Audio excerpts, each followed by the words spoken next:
Greetings, Otaku Faithful. Thank you for joining me again this week. Once again, it's Larry Williams, OAW Commander-in-Chief, and I'm here to bring you yet again another Sons of Anarchy episode review right here on Otaku Assemble! Weekly, as always, I'm here to bring you the latest in this week's Sons of Anarchy episode review. This week's episode is Season 4, Episode 12, entitled Burnt and Purged Away. Now, in this week's episode, quite a few events take place. The first being, with the club especially, is that the Irish Kings have finally arrived in Charming, or at least 3 of them, because last time I checked, if memory serves me correctly, there are, I believe, 5 Irish Kings. I could be wrong about that, because we haven't seen them since the Belfast episodes in Season 3. But 3 of them have arrived in Charming, and they're there for the meeting that the Sons have set up between them, the Irish Kings, and the cartel. And funny enough, the Irish Kings aren't in favor of this cartel deal. They aren't. They have already acknowledged the cons to that deal. And in their eyes, it seems like that deal has more cons than pros. So they are actually, for the time being, they are actually against the cartel deal. But as we saw, you know, what Clay did in that opening scene, and what I believe he's going to try to, well, or what he had planned to do, attending the meeting, is to, you know, try to sway their favor into the deal. But I was surprised by that, because I thought the Irish Kings, you know, they would have been, okay, yeah, let's do it. Why? More money in their pocket. But apparently not. Which, well, okay, for the most part, that was the biggest thing that the club as a whole were concerned with in this week's episode. Oh, and then of course there was the thing about the job that the Sons had to do for one of the Irish Kings, which, for the sake of the review, I'll go ahead and I'll leave that out, because for those of you who have not seen this week's episode and who watched this review before that episode, that'll be a nice little scene for y'all. So, anywho, but okay, let me start getting into the characters now, because that was the biggest thing that the club took care of as a whole. But let's talk about individually what each character was doing in this week's episode, because quite a few of them were busy bees. And since I brought up the whole meeting with the Irish Kings and the cartel, that's a good way to segue into Juice and Bobby. Juice, his biggest thing in this week's episode was the fact that he has gone ahead and he's told Potter and the rest of Potter's unit about the meeting, and as you all know, they're planning on pulling off a sting at that meeting. So he went ahead and did that, and apparently, from what we saw at the end of this week's episode, he's currently in their custody.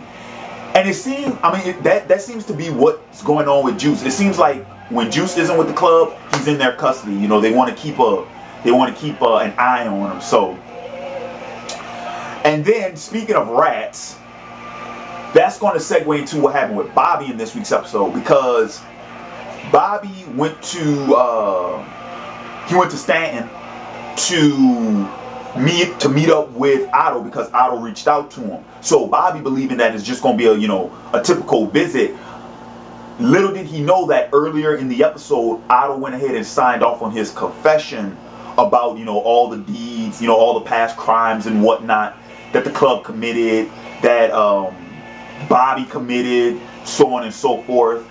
And if you all will remember, one of the conditions that Otto wanted was a face-to-face with Bobby, because he wanted to let Bobby know that he was the one that ratted them all out.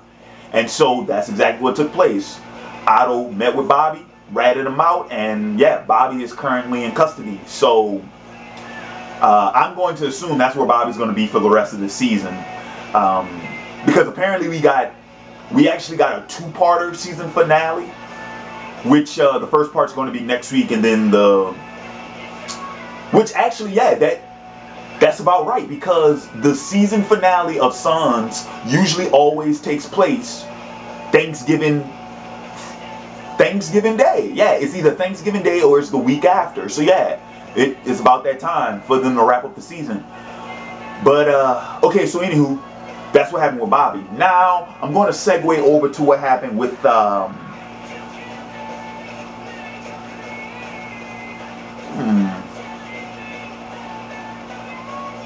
yeah, I guess this would be a good, this would be a good part to bring up Jax, because let's face it, Jax has had a lot on his plate this week. Not this week, this whole season.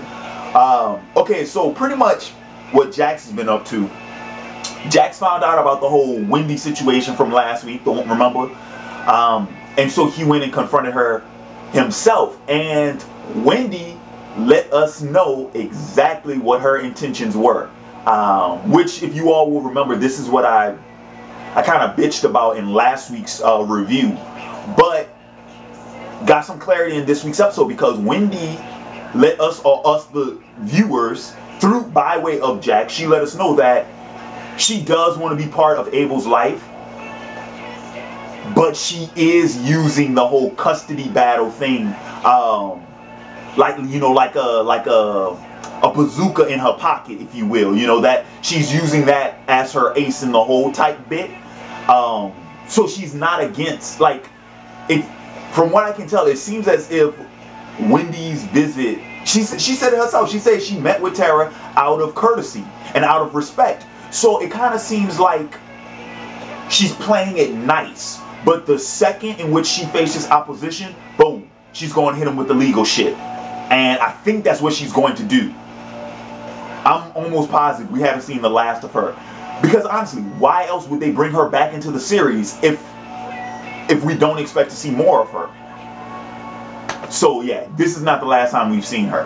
And you know what?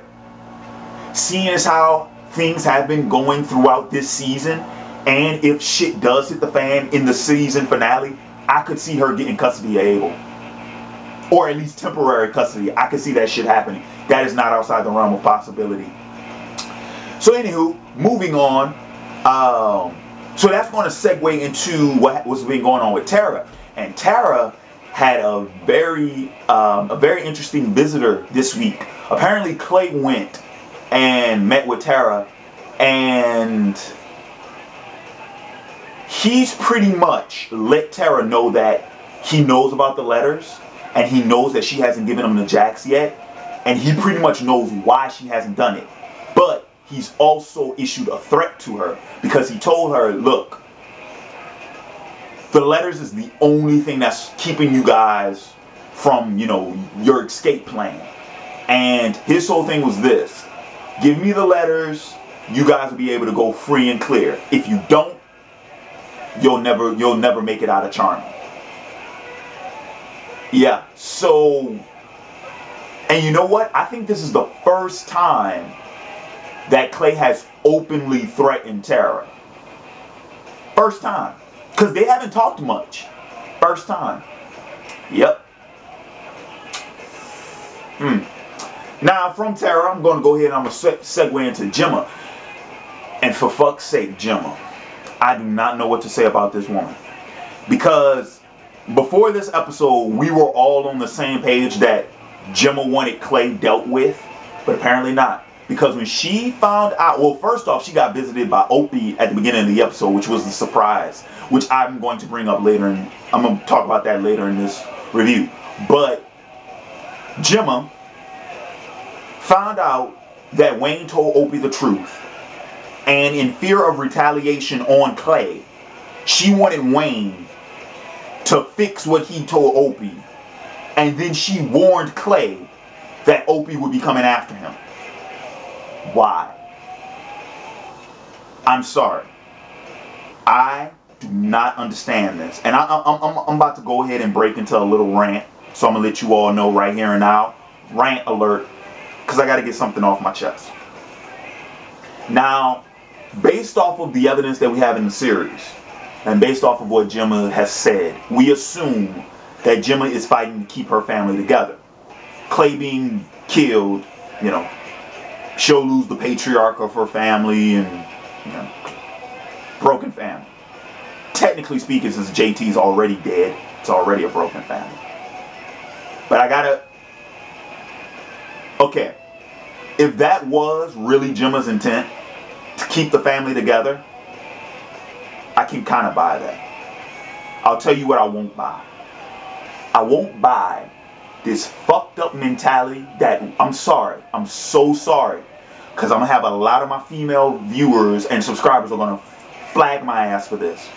But I'm sorry, this fucked up mentality that women usually have when they're in abusive relationships. Let's face it, okay? Has Clay and Gemma's relationship been abusive? No, it's not. I think this is the first time Clay's ever whooped her ass like that. But this man has been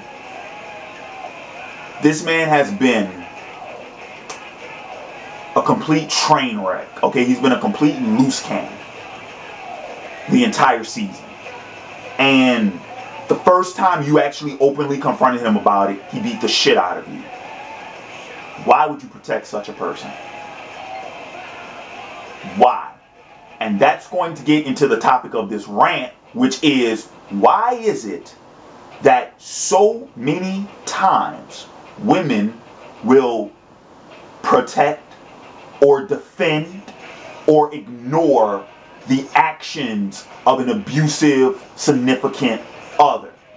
You have so many times you hear about girlfriends who stick with these douchebag asshole fucking boyfriends and wives who stick with these abusive fucking husbands.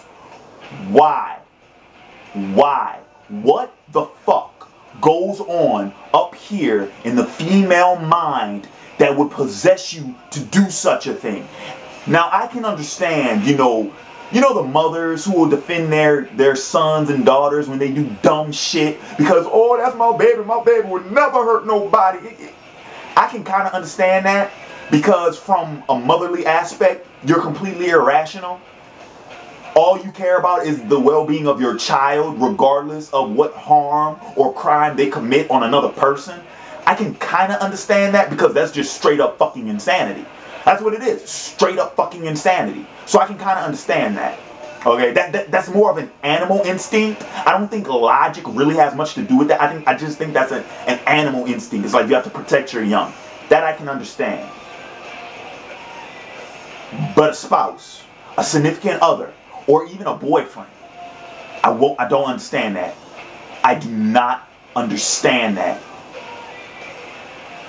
I have many female friends who stick with these douchebag fucking boyfriends who treat them like, now they don't beat on them, but they treat them like shit and they'll stay with them. Why? For what purpose?